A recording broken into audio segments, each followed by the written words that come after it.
Perkenalkan, nama saya Miftah Farid dan ini teman saya Asri. Ada Alvina, Rika, Tria, Hani, dan Rian.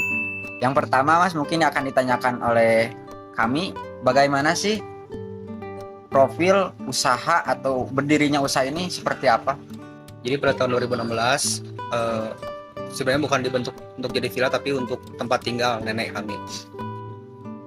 Terus karena seiring berjalannya waktu ngebangun lagi beberapa villa di tempat yang sama karena kan tanah yang luas.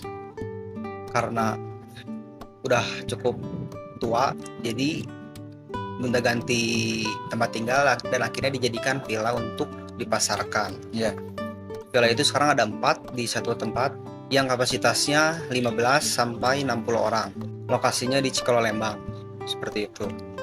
Struktur organisasi perusahaannya seperti apa, Mas? Untuk organisasi dari Villa Raspberry ini, yang pertama dari owners kakak saya, yang kedua saya, yang ketiga penjaga villa. Kalau karyawan dari normalnya itu kan 2 sampai 3, kalau misalkan periode high season, peak season bisa sampai 5 yang dibutuhkan. Nah, untuk pengelola nih, kan ini ada dua nama usaha, ada Raspberry sama Juragan Villa. Yang paling dominan dan yang paling diunggulkan usaha yang mana? Kalau misalkan yang paling diunggulkan itu kan sama-sama usaha ya. Jadi ketertarikan orang terhadap villa itu kan beda-beda. Yang mau tipenya seperti apa, tapi yang paling diunggulkan itu yang di Lembang karena cuacanya dingin. Kalau yang di Dago lebih ke desain modern, lebih enak juga. Dalam mengelola villanya, apa sih yang difokuskan untuk menjaga kualitas layanan? Lebih difokuskan ke kebersihan ya, layanannya. Yang pertama kebersihan, yang kedua menyambut tamu ketika datang sama penjaga.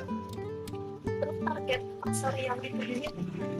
Target pasarnya itu ada 4 aplikasi: Traveloka, Tiket.com, Airbnb, sama Instagram.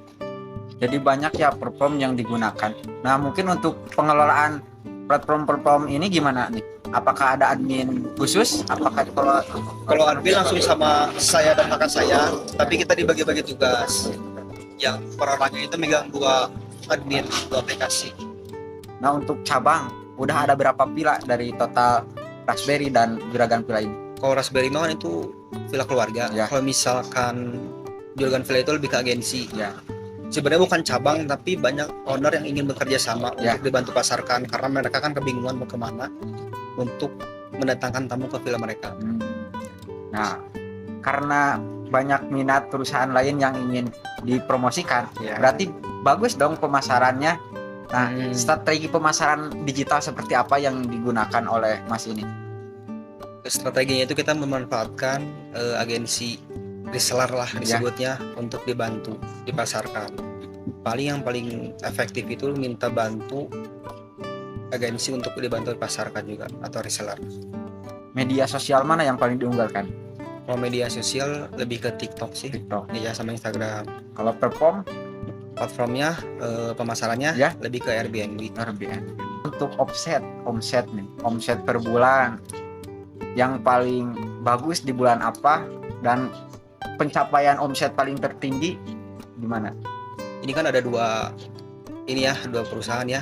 Kalau misalkan perusahaan yang Raspberry itu kan ada 4 villa yang mulai dari harga 1 juta sampai 5 juta per malam. Itu kalau misalkan di hari weekend pasti semua full. Kalau weekdays cuma beberapa doang, 1 sampai 10 doang tamu yang datang. Kalau misalkan di Juragan Villa ini kan mencangkupnya villa yang luas ya.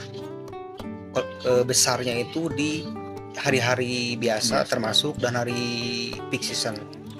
Jadi hampir sama kalau misalkan dari pendapatan mah weekend dan weekday itu hampir sama. Iya, tapi kalau misalkan di Villa Raspberry kan kita ada pegawai, jadi kita kan ruginya itu kalau misalkan nggak ada tamu, pegawai kan harus dibayar. Kalau misalkan dari Juragan Villa kan kita cukup stay di WhatsApp dan melayani tamu via WhatsApp.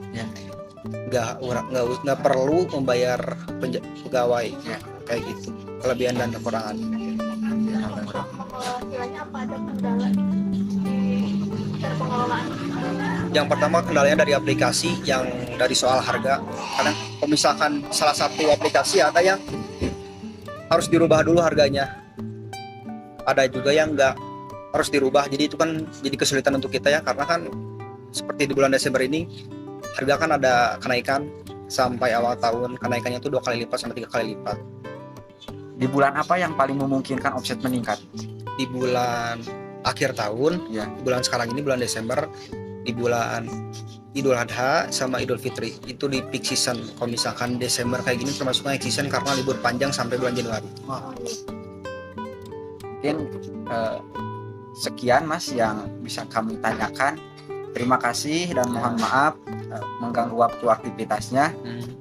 Mohon izin untuk men-share dan memberitahukan informasi ini kepada yang lain karena ini juga sebagai implementasi dari tugas kami. Ya, Mohon izin juga untuk di-upload ke Instagram dan YouTube.